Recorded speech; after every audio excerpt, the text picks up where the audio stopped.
Entender a escola única e simplesmente como uma repartição de 5 de outubro é claramente uma visão que eu diria limitada e, de certa forma, inconsequente. E é nessa perspectiva que eu digo que o passado é bom para aprendermos, mas não nos pode condicionar para o futuro. E nessa perspectiva, aquilo que é digamos, não direi que é uma solução, mas diremos que é o quadro de pensamento que eu geralmente utilizo, é que nós teríamos a ganhar com uma regulação mais partilhada entre os níveis nacionais e os níveis locais, portanto, permitindo essa descentralização.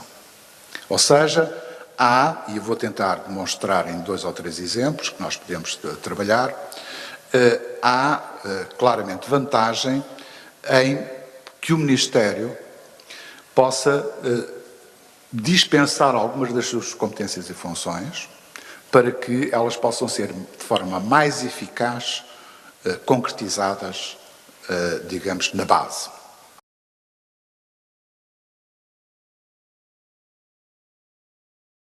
Não se pense que a autonomia serve apenas para que, digamos, os elementos periféricos possam ter mais poder de decisão ou não. Há fenómenos e há problemas mais complexos que nós deveríamos ter em conta.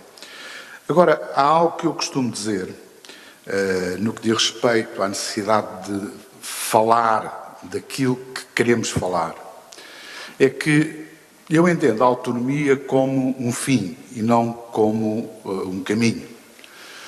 O caminho que, na minha opinião, deveria ser trilhado e deveria, de certa forma, sustentar uma estratégia para visar a prossecução desse objetivo, que é ter mais autonomia, a esse caminho eu designo de descentralização. É óbvio que quanto mais descentralizar o sistema educativo, maior responsabilidade os elementos periféricos vão ter e também, eventualmente, maior campo de atuação poderão dispor precisamente para concretizar a missão e os objetivos para que estas instituições foram criadas. Eu não defendo a autonomia completa das escolas. Ou seja, não é, toma lá, trata de tudo e agora logo se verá. Não é? O Ministério aí é que implodia mesmo, não é? Não estava lá a fazer nada. Mas não, aquilo que a minha concepção é uma concepção de equilíbrio e que esse equilíbrio é um equilíbrio que tem que ser construído com algum tempo. Ou seja, sem grandes pressas. Não acredito que nenhuma reforma altere de um momento para o outro o quadro institucional existente. Até porque uma parte do problema não está na pouca vontade de descentralização do Ministério. Muitas vezes está na pouca vontade de aceitar a descentralização por parte de alguns setores da própria base.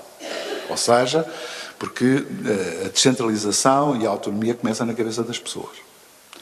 E é muito mais cómodo cumprir ordens do que assumir responsabilidades, em alguns casos.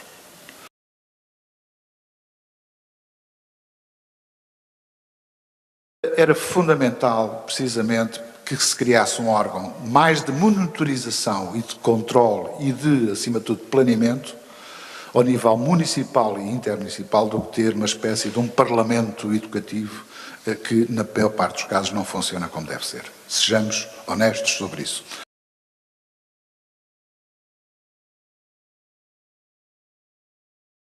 Eu também entendo que é possível ir mais além. Eu tenho defendido a criação, e estamos, em alguns municípios, estamos a fazer isso.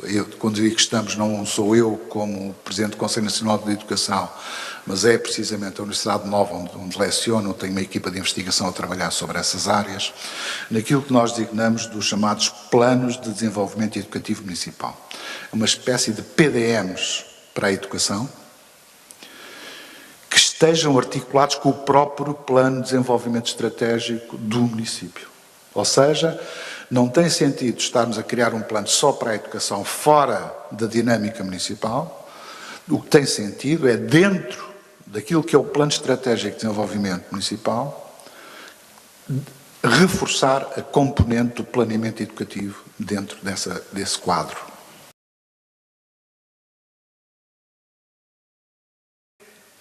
Continuar a teimar numa solução uniforme, homogénea, eu diria quase que univariante do sistema de ensino e dos conteúdos curriculares, é uma batalha perdida.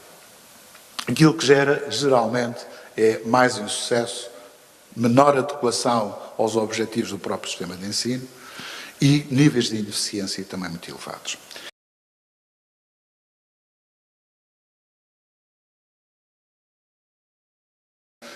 Temos que pensar muito seriamente em encontrar mecanismos de alguma estabilização do corpo docente que não seja necessariamente favoritismo. Isso é possível. Ou seja, se há avaliação, se há, digamos, interesse mútuo, então porquê é que a vaca tem que ir a concurso? Não percebo. Nós não podemos sujeitar a qualidade pedagógica e, acima de tudo, a qualidade educacional da formação dos nossos filhos só porque há um critério qualquer de caráter administrativo ou burocrático que sobreleva sobre tudo isso. E, portanto, para além dos pequenos horários, para além dessas coisas em que já se progrediu um bocadinho, eu julgo que nós devíamos pensar muito seriamente, precisamente, sobre esta ideia de manter um concurso nacional para determinado tipo de situações, para assegurar a transparência, para assegurar a dimensão nacional aos problemas, mas depois dar algumas margens de gestão flexível do pessoal, em especial do pessoal docente, às escolas, no sentido de poderem proporcionar, digamos que, estabilidade e qualidade na oferta de ensino.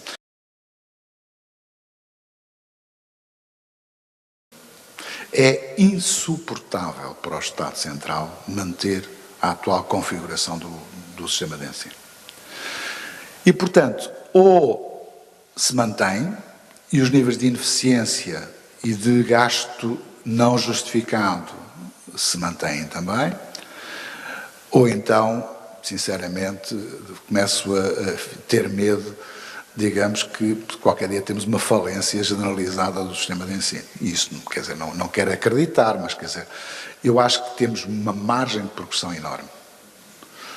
Quer no combate ao insucesso, quer no combate ao abandono, quer na melhoria dos resultados escolares, quer na afetação dos recursos públicos. Agora, temos é que criar culturas novas, de responsabilidade e, acima de tudo, temos que criar o sentido de futuro para que as pessoas saibam por onde é que vamos, porque se não for assim, ninguém quer ir para onde não sabe qual é o destino.